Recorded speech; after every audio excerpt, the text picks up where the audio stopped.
Welcome back to We Regret Nothing. I'm Sean, and today we reached a final reel in our exploration of the films of the 1940s. Over the last few episodes, Andrea, Michelle, and I worked our way through 20 films that helped define one of the most transformative decades in cinema history, the 1940s. 1940s gave us wartime dramas, noir masterpieces, sweeping romances, groundbreaking animation, and stories that reflected a world forever changed by conflict and uncertainty. Now, we're down to the top 10. And by the end of this episode, if we've done our jobs, only 5 films will earn a place in the capsule to represent this decade. Still standing are movies that shaped genres, launched icons, and changed the language of filmmaking itself. But today, admiration isn't enough. We have to decide which films best capture the spirit, artistry, and cultural impact of the 1940s. That means tough cuts, strong opinions, and probably a few hurt feelings along the way. So, dim the lights, cue the projector, and join us as we debate, defend, and decide which 5 films survive to represent the 1940s in our space capsule. Welcome, Michelle. Hello. Hello, Andrea. Hello. Oh, okay. Why don't I start with just going back over the list of the top 10 movies? Number 1, Leave Her to Heaven. Number 2, The Lost Weekend. Number 3, Casablanca. Number 4, It's a Wonderful Life. Number 5, Double Indemnity. Number 6, Meet Me in St. Louis. Number 7, The Great Dictator. Number 8, The Bicycle Thief. Number 9, Laura. And number 10, Notorious. So let's just jump into number 1, Leave Her to Heaven. Michelle. We alternate every episode. I am just... What's she going to say? Literally no notes on this because I've never seen it. Oh. And it was Andrea's. You get one. Andrea, go ahead then. Jump in. Thank you. Do you want a recap of it, or? I want... Well, let me tell you this. Leave Her to Heaven is a 1945 American psychological thriller. It's directed by John Stahl, starring Gene Tierney, Cornell Wilde, Gene Crane, and Vincent Price. It's based on the 1944 novel of the same name by Ben Ames Williams, adapted by screenwriter Joe Swerlin. So this story follows a socialite who marries a prominent novelist, which spurs a violent, obsessive, and dangerous jealousy in her. I don't like the sounds of it already, but go ahead. It was my you get one for the 40s because it was the first film noir shot in color. It was one of the first examples of it's almost like the war and the horrors that were going on in the world at the time made people realize too women could be pure evil. Like, not just like somebody that tricks somebody into like murdering her husband or doing this, which we've gotten is great. But this is where this chick is actively psychotic, where she lets her brother-in-law drown. She aborts her own child by throwing herself down the stairs and doesn't want to be growing the monster to begin with, but she's trying to keep her husband. She ends up killing herself, but making it look like her husband and her sister had something to do with it because they had fallen in love because her sister wasn't a Looney Tunes. It's so I don't think this movie would have really been made in the 30s and then to this level.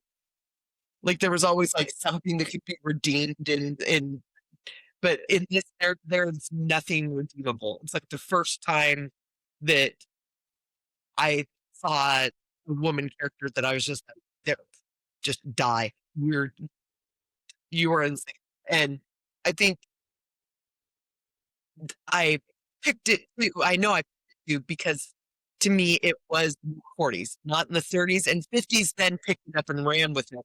But it's always known this movie was 45 and that it was just like it's the end of the war and people are like, let's just be real about stuff.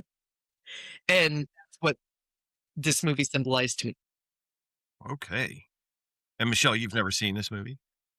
Okay. so I won't make you. I don't reach. Well, she doesn't know how to.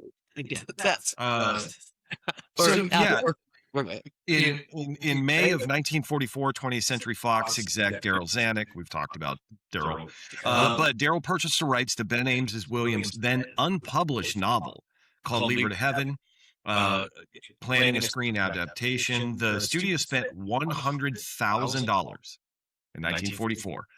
$100,000 to acquire the rights to the novel, which then the novel was published the following month in June of 40. The title of the film and its source novel is derived from William Shakespeare's Hamlet. In Act 1, Scene 5, the ghost urges Hamlet not to seek vengeance against Queen Gertrude, but rather to leave her to heaven, and to those thorns that in her bosom lodge to prick and sting her.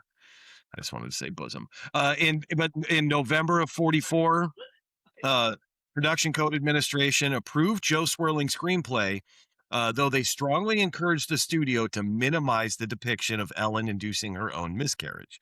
This is what the PCA wrote. It will be absolutely essential to remove any flavor that Ellen plans to murder the unborn child merely because she is misshapen. It should definitely be established that her reason for murdering the child is that she thinks the newborn will replace her in her husband's affections.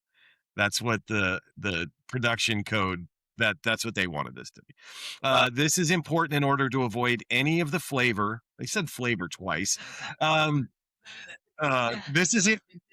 I am quoting. This is important in order to avoid any of the flavor that this is normally connected with what could be termed abortion. Anyway, Leave Her to Heaven premiered in the U.S. on December 20th, 1945 at the Carthay Circle Theater in L.A., and then subsequently had its New York premiere on Christmas Day, 45. It's quite the press. Yeah, it's not a Christmas movie. But technically it is. I mean, it debuted in New York on Christmas. It was the second highest grossing film in 1945, second only to The Bells of St. Mary's. This movie earned $5.5 million in domestic rentals. Internationally, another 2.7. So about a gross of $8.2 million. At the 1946 Academy Awards, Jean Tierney was nominated for Best Actress. Whole bunch of three people were nominated for Best Art Direction.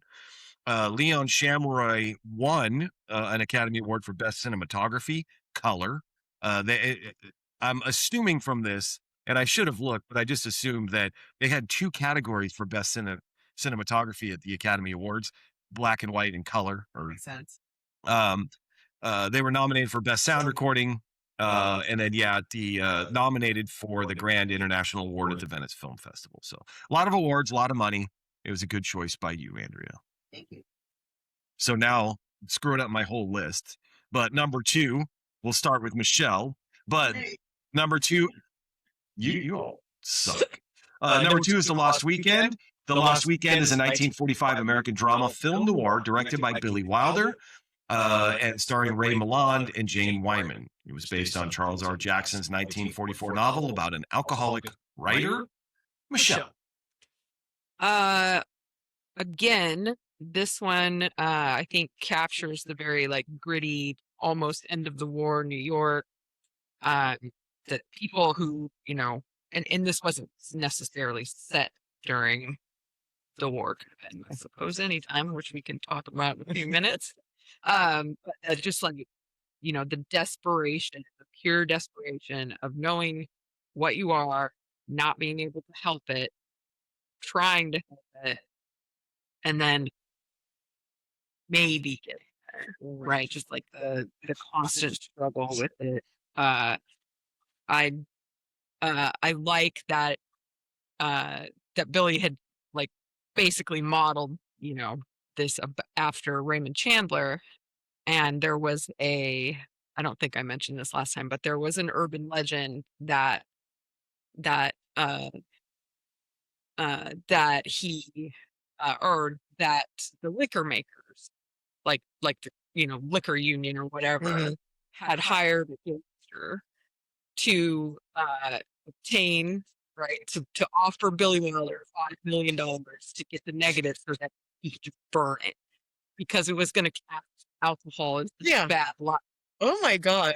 But Billy Wilder said that was not true. It didn't happen because had they offered $1 million, In he 1945. was like, I would burn. Oh, I just thought it was kind of funny that they were so worried that alcohol was Yeah. going to be shown in a poor light that they were like, maybe we don't want that. Pause.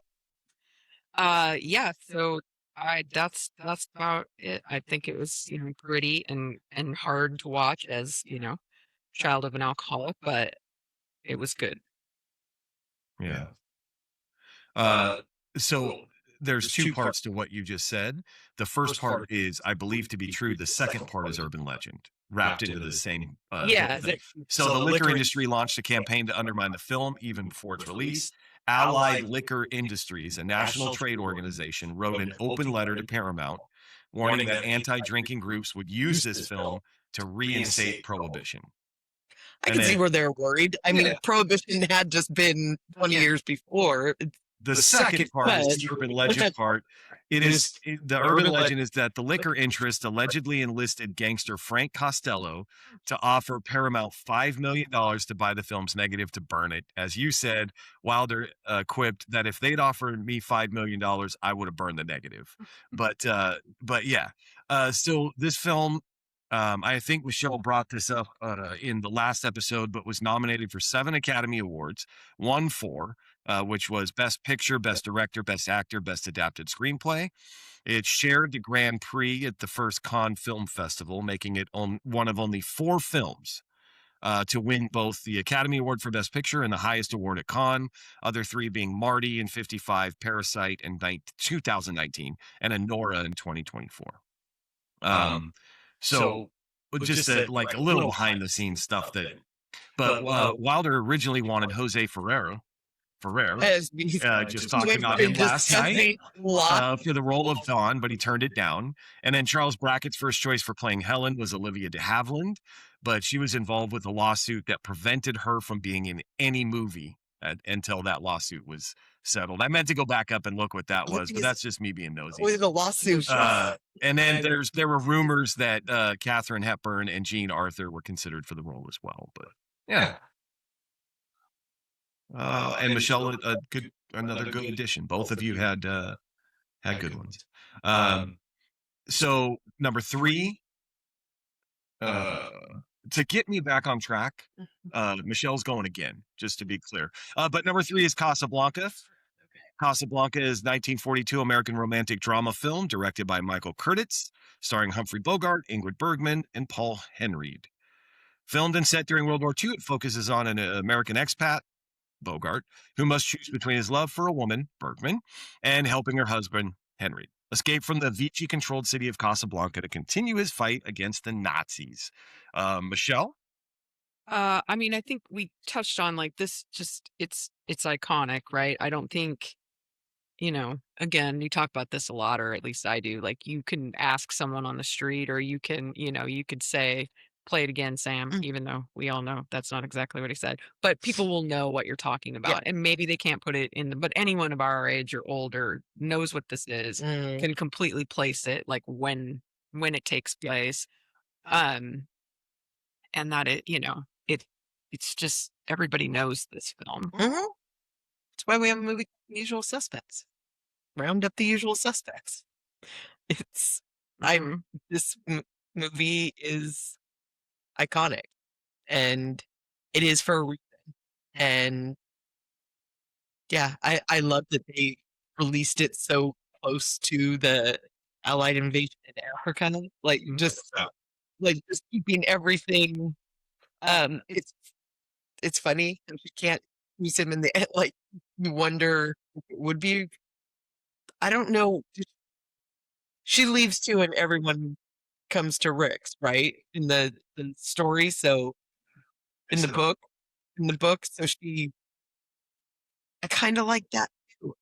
There's so much about it that I like, and I feel a lot of it is because of who Bogart was. Rick got away with maybe being less than chivalrous and doing a couple things just because people liked him. It's like how Tom Hanks can't play a bad guy. He tried Road Tradition. It didn't work. It was. He's America's dad. He is. So I feel that I feel what I'm saying is a lesser actor of stature or renown. Hi. Yeah, yeah, definitely not right. But I feel I don't know if this movie would be what it was. Yeah. And so Warner Brothers story editor Irene Diamond convinces producer Hal Wallace to purchase the film rights to the play. Play. There it is. But so then the brothers Julius and Philip Epstein were initially assigned to write the script. But there was some studio resistance I'll get into in a second. So they left to work on Capra's Why We Fight series in 42. And then they assigned Howard Koch, Koch. It That's depends. tough. Sure. Okay. Yeah. Okay. But Dark. Howard Koch brothers. Yeah. That's what I was saying. Like, okay. I'm sorry, Howard. But Howard Koch was assigned to the screenplay and it wasn't going well. So then Warner Brothers brings the Epsteins back a month later.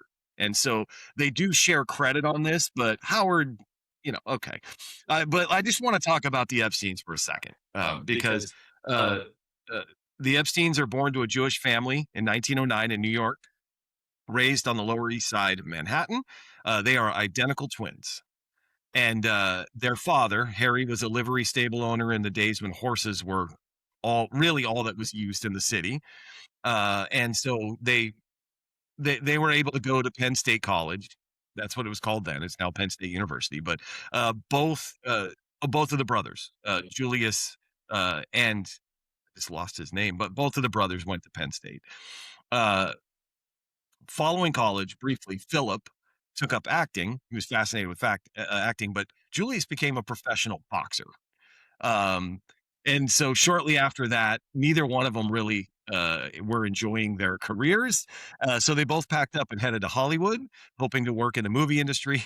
They quickly became successful screenwriters. They get the standard rich and famous contract. They did. How did you know?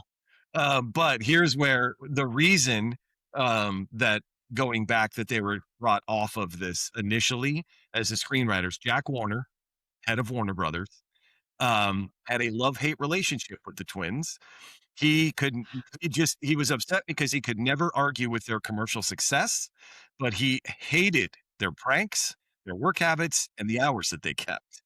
So Andrea's head's going to explode. In 1952, Jack here, Warner, gave the twins names to the House Un-American Activities Committee. Now, they never testified before the committee, but on the HUAC questionnaire that they got sent because they were turned in, when asked if they were ever members of a subversive organization, they both answered yes and listed Warner Brothers. And I thought that was hilarious. Oh my God, that's so good. So Julius died of cancer at the age of 42. Oh, I'm sorry, Philip. I'm sorry, that was Philip. Still died of cancer at 42, but had kids and has a grandson named Theo Epstein, who is the baseball executive he's the president of baseball operations for the Cubs. Wow. Now general manager of the Red Sox. But that is Theo Epstein. What, Michelle? Epstein. You said they did. Yeah. Theo. I know. That's Theo's pretty famous in the base. You did that.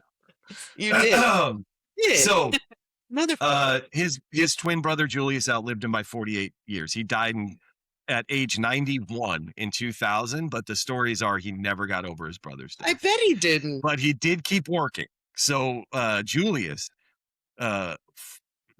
Academy Award nomination in 1939 for adapted screenplay for Four Daughters. 44 Academy Award for Best Adapted Screenplay for Casablanca. 73 nominated for an Academy Award for Pete and Tilly. 84 nominated for an Academy Award for the screenplay of Reuben. I'm not sure what Reuben is. I don't know 84. either of those last two were. But anyway, until you were. Julius had a very good screenwriting career. I do.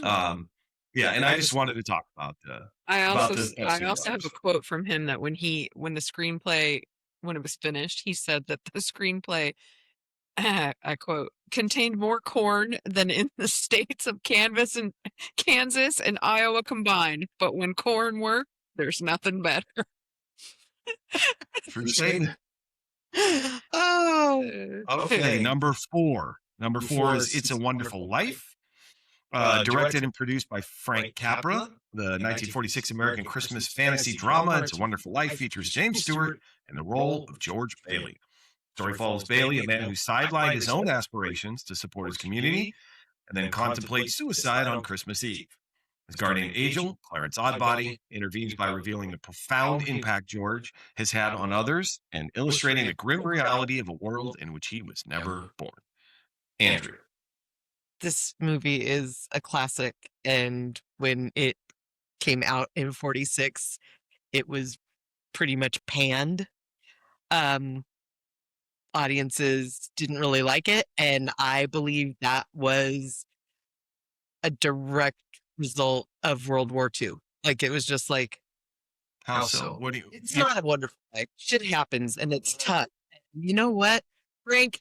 The little man always wins, even if he does it, and we don't need your fucking pap. I really believe that. I wasn't there. I'm saying that's why I believe, like any other time, a Frank Capra film does fantastic. And I just think that my total supposition is that this movie would have done fantastic in the 30s, and it would have done fantastic in the 50s. But because of the 40s and when it came out, it was just, I think people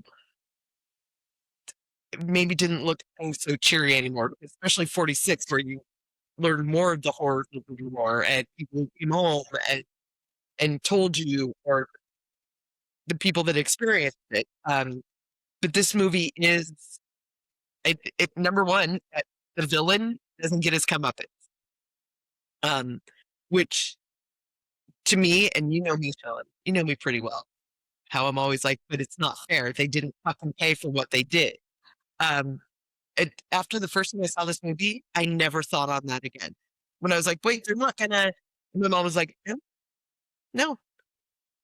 And it never bothered, because I'm like, Mr. Potter he doesn't know, but George tells him when he's a little boy, when he's being a dick to George's dad.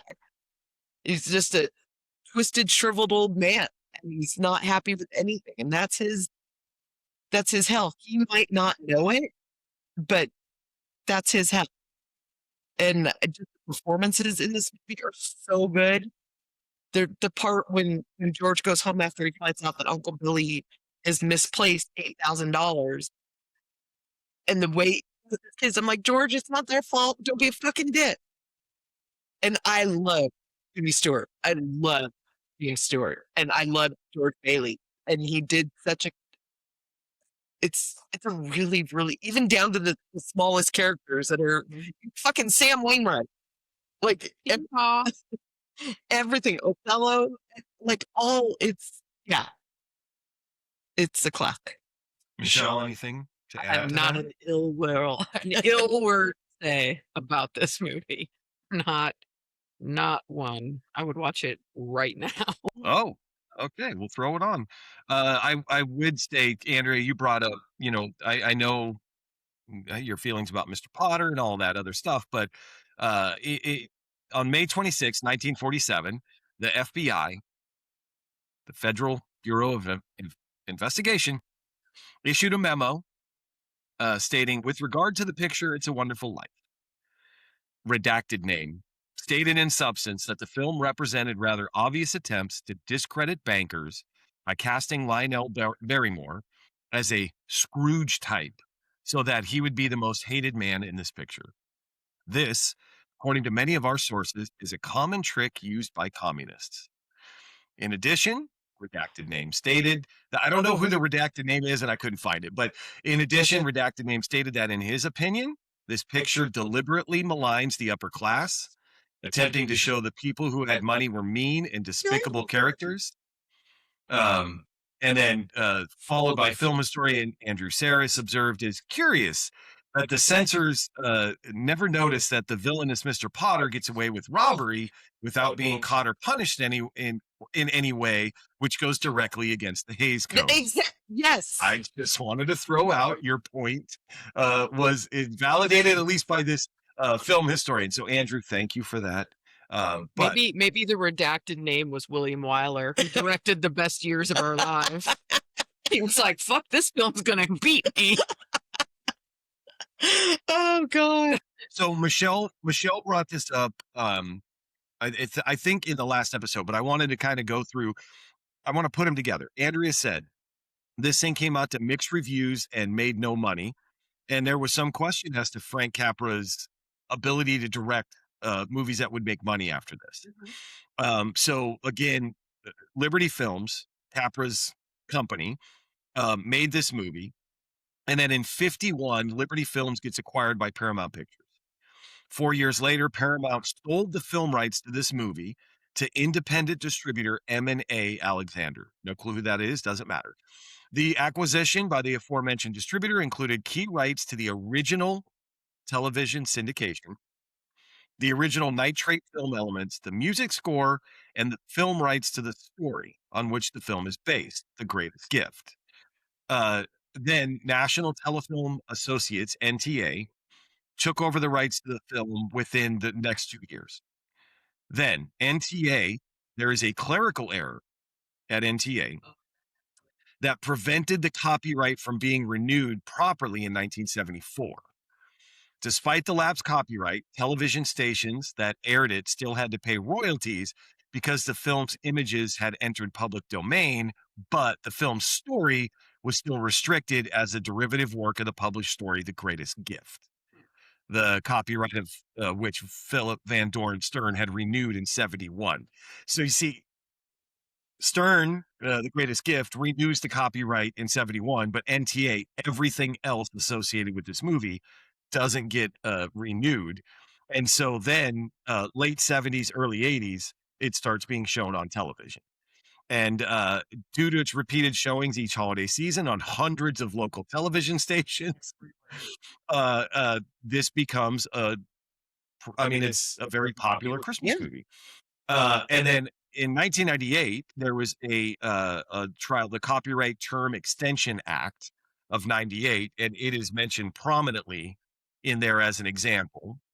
In 1993, Republic Pictures, which was the successor to NTA became Republic Pictures, relied on the 1990 U.S. Supreme Court ruling in Stewart versus Aben, which was Jimmy Stewart, but different movie, Rear Window, to enforce its claim to the copyright.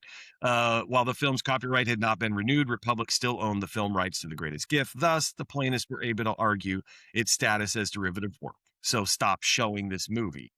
That year, Republic made a deal with Turner Broadcasting System, authorizing only 3 airings of this movie, all on cables TNT and TBS. However, the studio's attempt to reassert control was widely ignored. No one listened. So in 1994, the studio sold exclusive TV rights to NBC.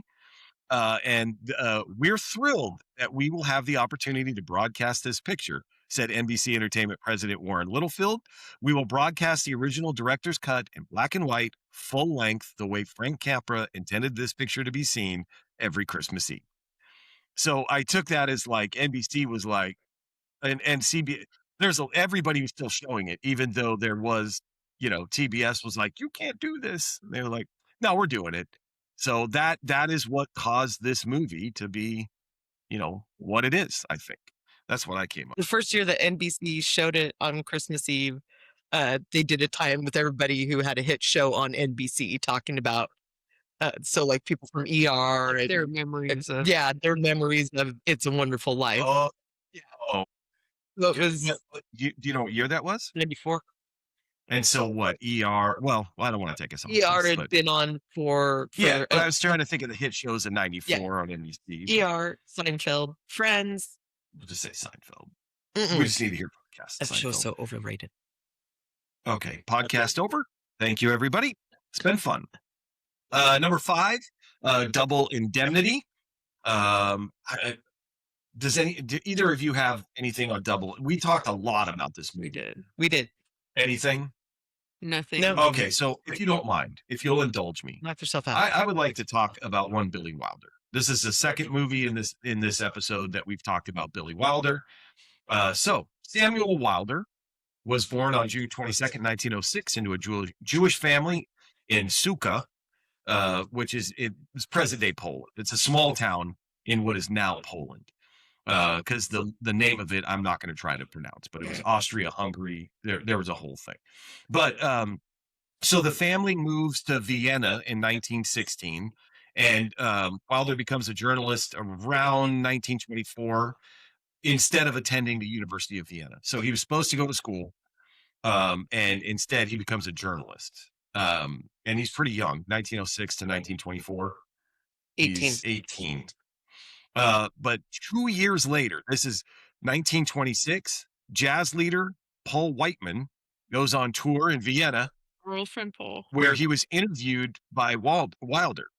And Whiteman liked Wilder so much that he takes him on tour with the band to Berlin, where Wilder is able to make a whole bunch of connections in the entertainment industry through Whiteman.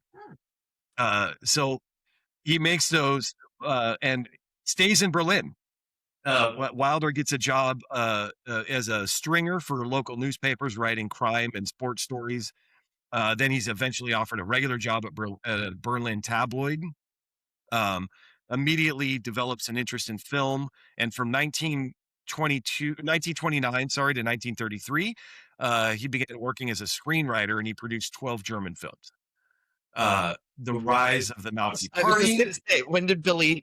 and anti-Semitism in Germany saw him move to Paris. And so he moved to Paris in 1934 and made his directorial debut with the film Sean Mauvais Grain. Yeah, damn it. But he relocated to Hollywood prior to the movie's release. After arriving in Hollywood in 1934, Wilder continued working as a screenwriter. He became a naturalized citizen of the U.S. in 1939, but had to spend some time in Mexico waiting for the government to do this after his 6-month card expired. But anyway, Wilder's first significant success was I quit. Ninotchka, a collaboration with fellow German immigrant Ernst Lubitsch.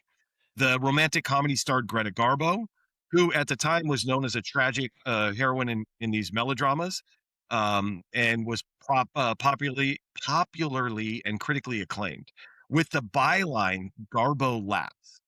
And he is credited with taking Greta Garbo's career in an absolutely new direction. The film marked Wilder's first Academy Award nomination. Wilder co-wrote many of his films with Charles Brackett, from 1938 to 1950. Brackett described their collaboration process. This is a quote from Charles Brackett. "The thing to do was suggest an idea, have it torn apart and despised. Wait a few days. It would be apt to turn up slightly changed as Wilder's idea. Once I got adjusted to that way of working, our lives were very simple." So Wilder continues his screenwriting career with a series of box office hits in the early 40s, including the romantic drama Hold Back the Dawn, the screwball comedy Ball of Fire. Both films earned him nominations for the 1941 Academy Awards for Best Adapted Screenplay and Best Story. Wilder made his Hollywood directorial debut in 1942 with a movie called The Major and the Minor, which was a comedy starring Ginger Rogers and Ray Milland, two people we've spoken about on this podcast. Oh boy, Sean, why do you do this? It's not the pronunciation thing. This is a downer. But Wilder's mother, stepfather, and grandmother were all victims at the Holocaust. For decades, Wilder assumed that they were all killed at Auschwitz. But while researching Polish and Israeli archives, his Austrian biographer discovered in 2011 they were all murdered in different locations. His mother at Platzow, his stepfather at Belzec, and his grandmother in the ghetto in Noe Targ. But a whole bunch of his family members murdered in the Holocaust. Then, what we're talking about right now, Wilder's third Hollywood film as a director, Double Indemnity. We've already gone over all this, but starring Frank McMurray, Barbara Stanwyck, Edward G. Robinson, was a major hit, nominated for 7 Academy Awards. And the film not only set conventions for the genre, the big one was the Venetian blind lighting, and then what I think Michelle brought up, the voiceover narration. Both of those started with this. But here's the key, because I talked about the Hays Code and all of this nonsense about censorship. This movie is considered a landmark in a battle against Hollywood censorship. This is based on James Cain's novel. It featured 2 love triangles and a murder plotted for insurance money. So while the book was popular with the reading public, it was considered unfilmable because of the Hays Code. Because adultery was central to the plot, we talked about all this. The way the book did all this, and then, but another callback. Also, in 1945, Wilder adapted Charles R. Jackson's novel, The Lost Weekend. And it was the first major American film with serious examination of alcoholism, another difficult thing to get past the production code. And so saying Wilder was able to, I think, holds a significant place, I would say it that way, in history as far as Hollywood censorship goes. He was able to expand the range of acceptable subject matter. He had to do it a little bit subversively, but he directed 2 of film noir's definitive films, Double Indemnity and Sunset Boulevard.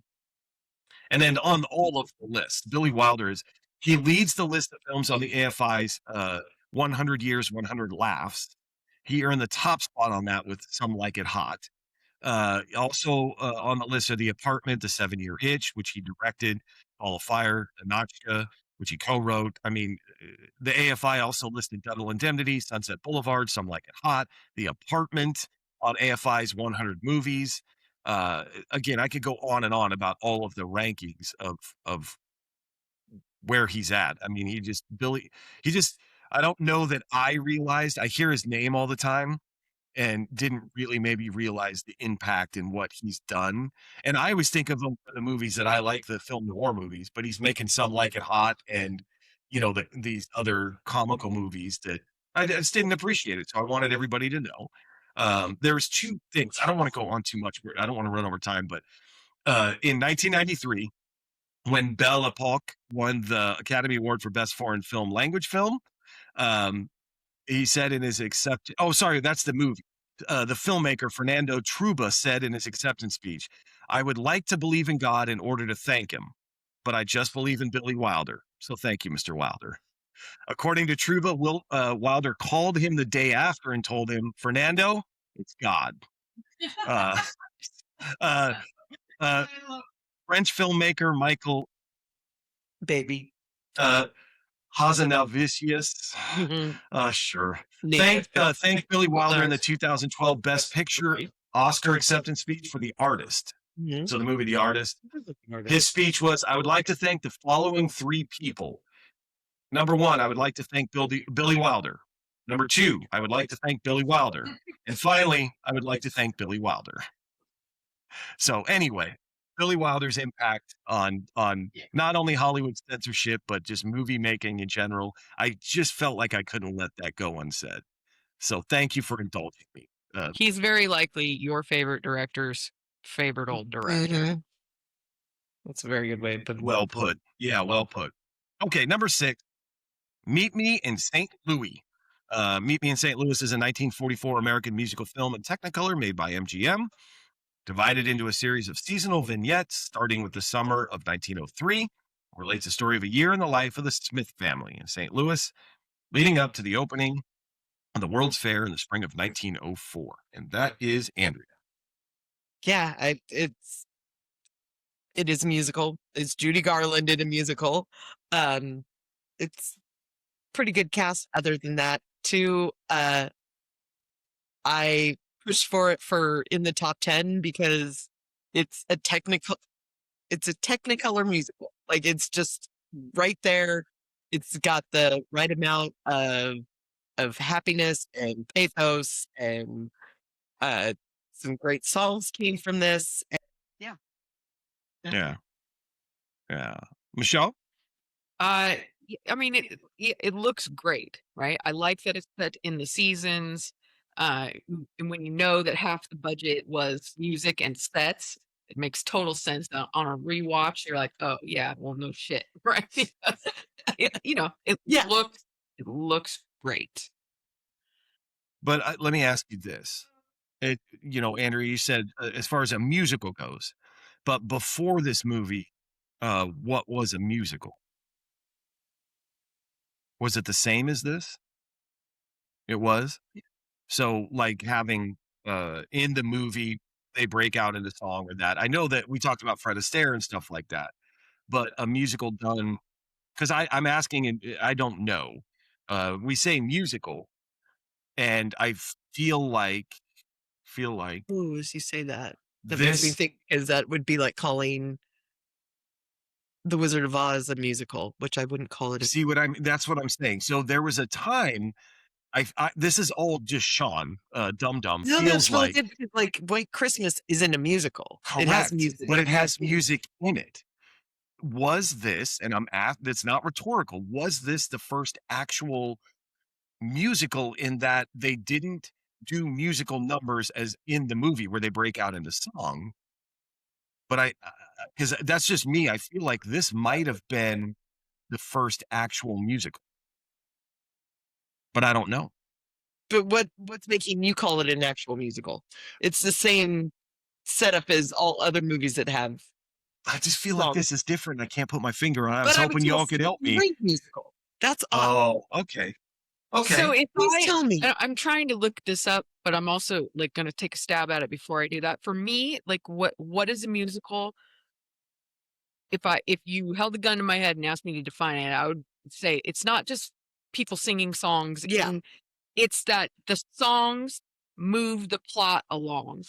The songs are part of the story. It's not just, oh, she looked out the window and the snow was falling and she sang a pretty song about the snow. Yeah. It's the snow now has snowed us in, Mhm. and then the next scene is just them acting like, what are we going to do about this snowstorm, right?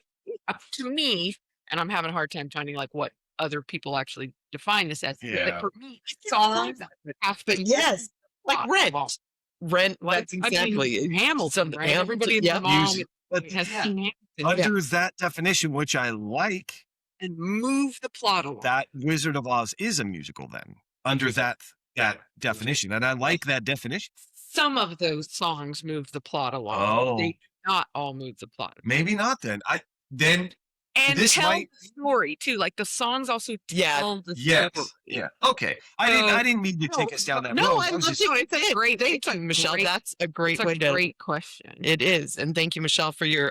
While Michelle's looking, I want to just throw out a couple of things. Judy Garland recorded the trolley song in one take.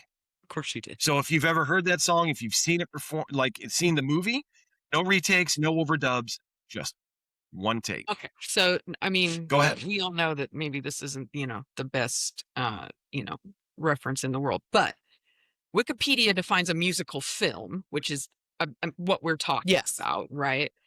A film genre in which songs by the characters are interwoven into the narrative, sometimes accompanied by dancing. The songs usually advance the plot or develop its characters, but in some cases they serve merely as brief for a storyline, often as elaborate production numbers. So the first example they show is "Sing It in the Rain." Now, okay. that a big part of that movie is that they are singers and dancers. So does that move the plot along? Yes. Right. We see how Debbie Reynolds becomes part of in the mix because of all those guys, because it's a movie within a movie kind of thing, right? So I think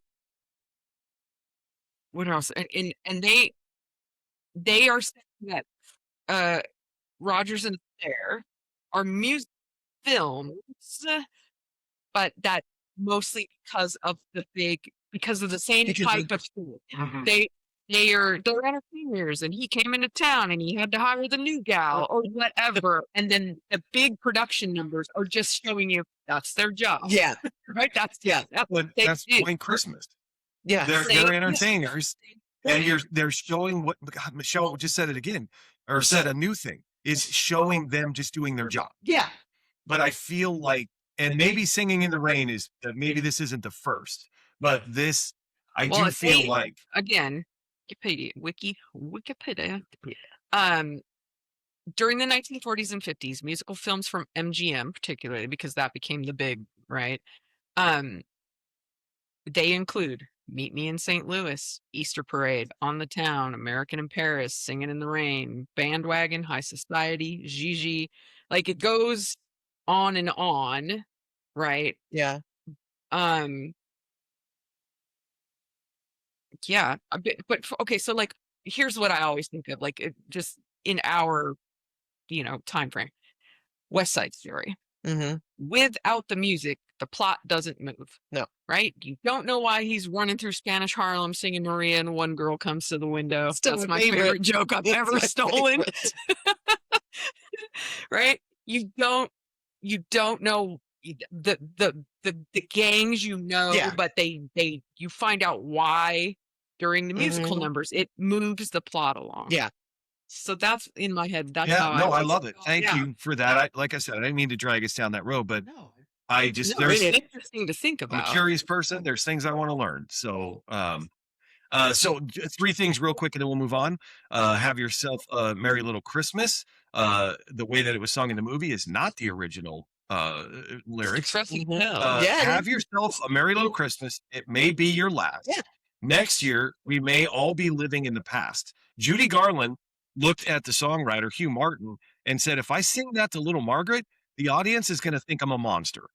Martin, now older when he's interviewed, but says, I was young, I was stubborn. I initially refused to rewrite the song. That was my song. Co-star Tom Drake pulled me aside and called me a stupid son of a bitch and had some other choice words for me. And I decided to finally rewrite the lyrics. Yeah, she can't sing that to little Margaret O'Brien. And Played her so little let's talk about sister. Margaret O'Brien for a second. Mhm. She was 6 years old, and she was actually becoming a star. And her mother demanded a pay increase for this movie. And MGM was like, we're not doing that. So as a kind of ploy here, MGM brings in the daughter of the lighting technician on the movie. Her name is Sharon McManus, and they even fitted her for wardrobe to kind of Musical, the bluff.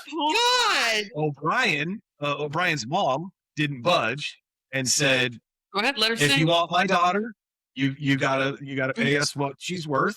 And MGM finally caved and paid her what she wanted. Then, during filming, members of the crew discovered a lighting technician loosening a massive studio light right above O'Brien's head. Shut your fucking mouth. Sharon McManus's father tried to murder Margaret O'Brien on the set. He was immediately removed and admitted to a psychiatric hospital. Shut up. Oh Yeah. my God. Yeah, he tried to murder a 6. Last thing on this movie, we had talked in The Wizard of Oz about Judy Garland at length, and we also talked about at some point in her career, a makeup artist this is the movie. Meet Me in St. Louis is the movie. Makeup artist Dorothy Pondell reshaped her eyebrows, changed her hairline, and then removed the nose disc, the dental caps. She took all of it off and went on this movie, on Meet Me in St. Louis. And when Garland saw herself in the mirror for the first time, she wept. But she insisted that Pondell is the only person to do her makeup for every MGM film after that, and she did.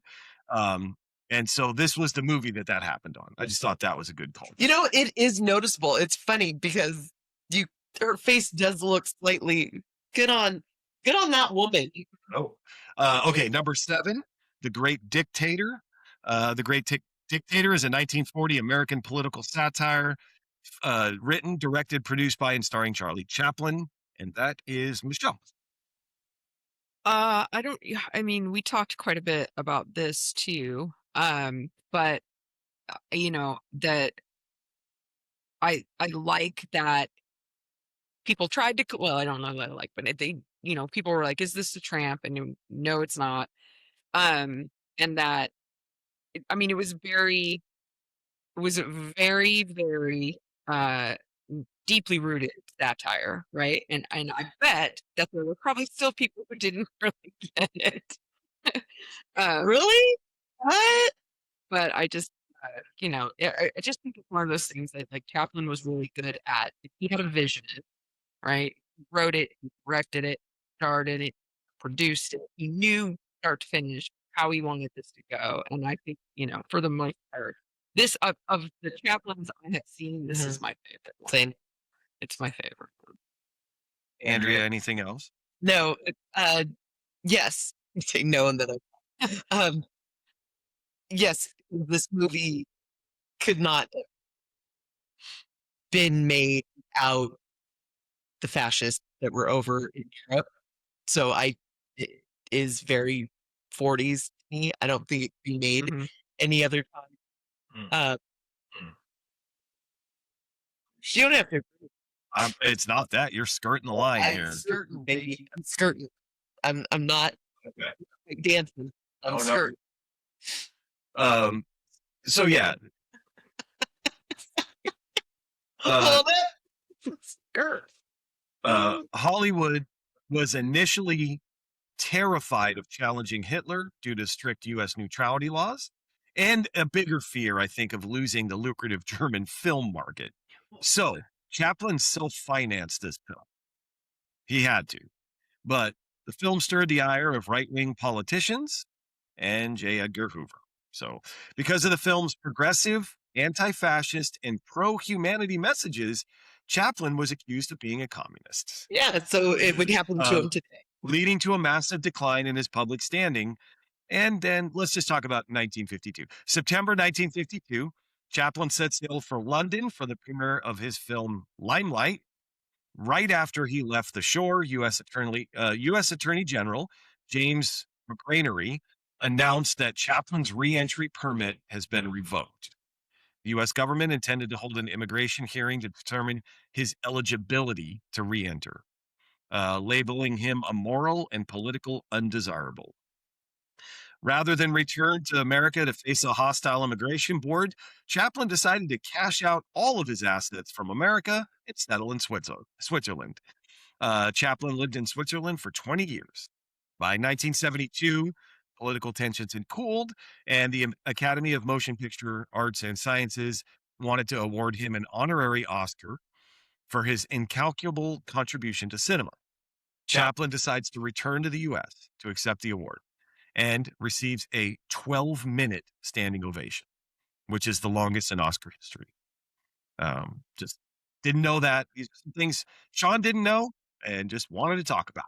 So Sad. It's such a sad, but when you see him up there and he's like just tears and it's like 12-minute standing ovation. Yeah. Number 8, The Bicycle Thief or Bicycle Thieves, depending on where you look. But this is Vittorio De Sica's 1948 masterpiece, Bicycle Thieves. It is a classic of Italian neorealism that critics love for its simple yet powerful storytelling. Andrea. It's good. It's good. It's good. Okay. Yeah, I mean I think it opened up the door for more people to appreciate foreign filmmakers, especially the Italian, if we're talking to your mom. From Italy. From Italy. Italian from Italy. But yeah, I think it had a huge impact on Italian filmmakers. Yeah. Yes. Michelle? I was going to say the exact same thing about foreign films and About porn films? foreign films. Please. Sheesh. Good child. I like that it's so stark. Like as you know, I love a movie with a terrible ending, right? Or where things don't turn out well, right? Yeah. So I, Look at Sean. He hates. He gets so mad. He does. Oh, like, you don't I like. love the happy ending. he loves. Not now. I'm not being juvenile. I love a movie that ends with a happy ending. I'm like, no, but it was still like Midsommar. I'm like, this movie was fantastic, and Sean's like, no, I'm not. No. Original Vanishing. Yes. It's Dutch, right? Yep. Yeah. Is that Dutch? I Mhm. think it's Dutch. Okay. Look, Anyway. Okay. Man, he's like, life does not always end up Yeah. with a happy ending. And you so- knew. Right. Hey, Michelle. Not a documentary. But I like that it was stark and like it gave you some hope. You were like, oh, and then you're so invested in Yeah. what's gonna happen, and then right back to like Yeah, where they started. because you're like, it's supposed to happen that way. Mhm. There's supposed to be yeah, and a then pleasant and then they're conclusion. gonna give him the bike and he's gonna go get the job. Yay! And guess what? Nope. Sorry. Anything else, Andrea? Vincent D'Onofrio got murdered for this, and that wasn't fair. Okay. Michelle and I saw Blair like 7 times in theaters, but that's because I dragged her and you were working there, and I just wanted to torture you. Number 9, Laura. Laura, directed and produced by Otto Preminger. Laura is a 1954 American film noir. Motion picture features Gene Tierney and Dana Andrews in the leading roles, supported by a cast including Clifton Webb, Vincent Price, and Judith Anderson. That is Michelle. I have mixed feelings about this one. I know I'm breaking the rules already. Wow. But because I read listen, say what you want about Siskel and Ebert, but that is where we got like a lot of like Yeah. when we were kids at the movies. But Roger Ebert had written something about Laura, right? That I he didn't know that that. he quite liked it, but that this movie has a lot of plot holes. And that is hard for me like to because like it never really the thing that he brought up particularly is like why did they kill the model? Like why what that poor girl like what? Okay. She was there because Vincent Price was sleeping with her. He knew Laura was out of town. He was engaged to Laura, and he brought the girl who looked just like her fair enough. because he had a type, and then she gets shotgunned to the face. So you don't. He thought in the shadows that it was Laura who opened the door. But the Ha, only- Roger. anyway, all right. So but I like the pacing of this one because there's a lot going on. So Andrea? Yeah, I love this movie.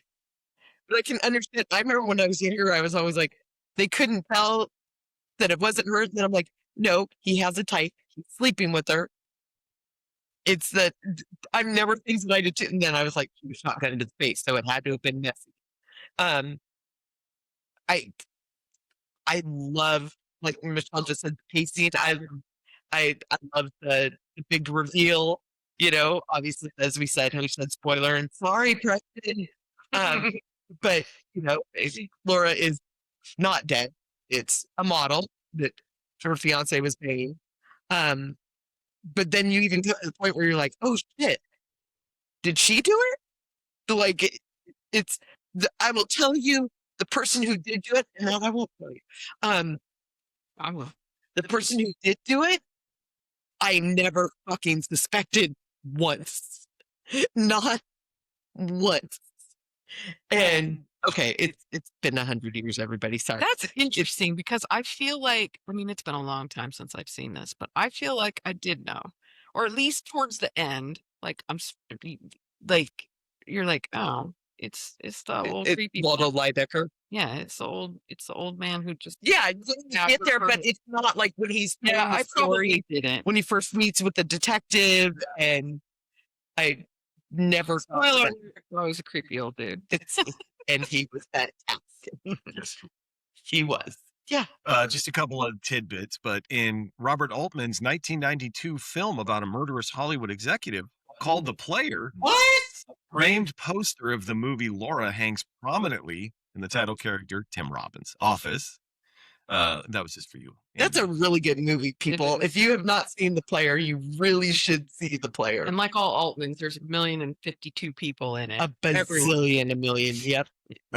There was in 2011, there was a video game that I played called LA Noir. And so you had to go around and collect these 50 gold film reels all over LA. And Laura was the highest reward. If you got Laura, then you were, but Martin Scorsese, sorry, used Laura as a key reference point for his 2010 film Shutter Island. He sat DiCaprio and Ruffalo down, and the three of them watched Laura together. Okay. But he was saying Dana Andrews, the way he wears his tie, the way he walks through a room, and he doesn't even look at anybody. He's always playing a little game. He's just trying to get the facts. That's what I wanted Leo to. Anyway, so they watched. It's important for him to. Yes. Can we spoil Shutter Island? Can What we? year? Yeah, 2010. I mean, okay. First of all, the book was Okay. real good. Real good. Real good. It's right over there. Yeah. Okay. That I did not see coming. Yeah. So it was important for him to not pay attention to all the things yes. happening. Otherwise, he'd have been like, "Oh fuck, it's me. Yep. Am I the crazy one?" Yeah. There's a spoiler alert. The answer is yes.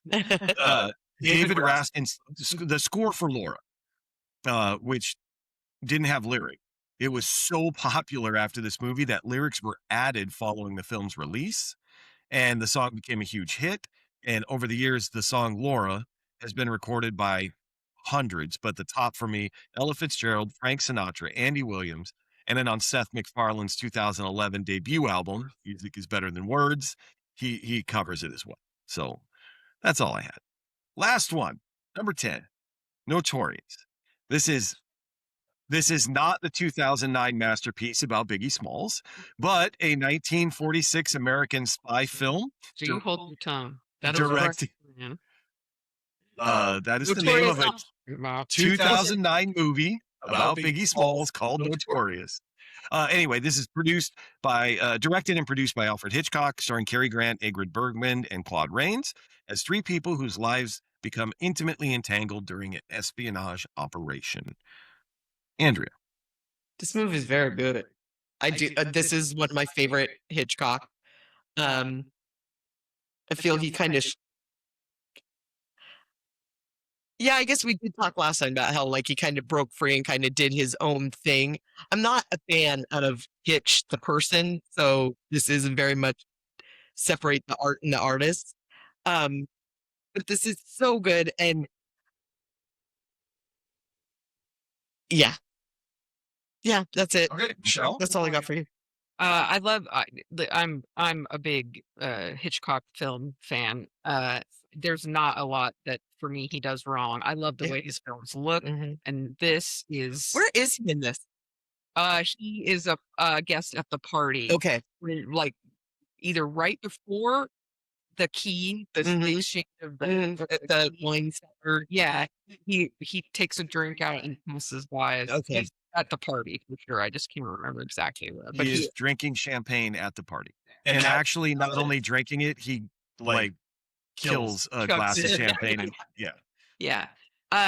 And then I think I can't remember, but I think this is the first.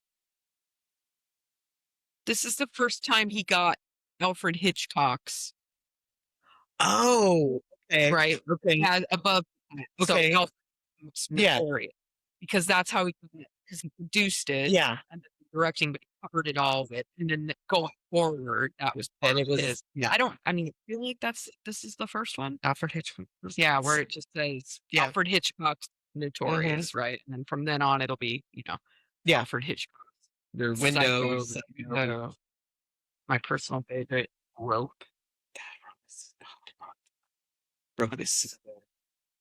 Okay. That is all 10. Fuck. Now we get to the fun part. Okay. Remember, we are voting on what 5 films best represent the 1940s.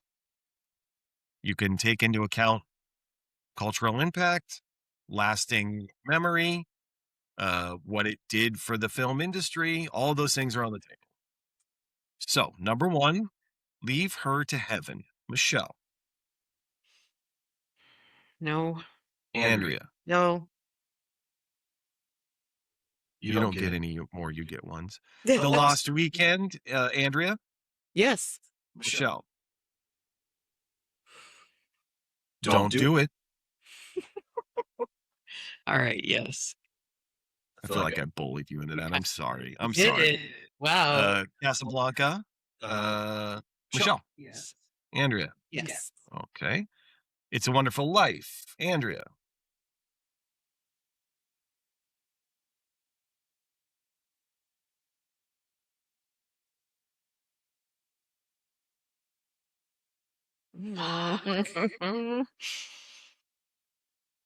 Go ahead so I can get my tears out. This is my all-time favorite movie. I'm just calling him like George Bailey. Understood. And I really just think the way it was received, but that doesn't mean the way that it was made. I have to say no. Okay. Michelle. Regrettably, no. You both suck. We 5, Double Indemnity. Michelle. suck. Andrea. Yes. 6. You suck. You're the one that only gives us 5. Meet Me in St. Louis. If it was easy, everyone would do it. Andrea. Meet Me in St. Louis. No. Michelle. No. Number 7, The Great Dictator. Michelle. Yes. Andrea. Yes. Oh, this is no fun. Y'all are going to agree on this. The Bicycle Thief. Andrea. Yes. Michelle. Yes. Oh, then I guess we're done. There you go. Yeah. That was Laura and Notorious are not on this list.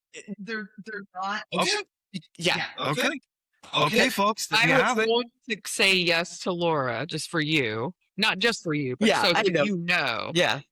But then you said yes to Last Weekend. Yeah. I just won't think. I mean, It looks like the 40s. it does. The thing It that I does. can't. I mean, it The probably street could have been any scenes, time. but Yeah, no, there's so much. but it looks like. 50s, somebody else would have been cast, and that's back when Ray Milan. Because then And we're I going to think it go would have to been prettier.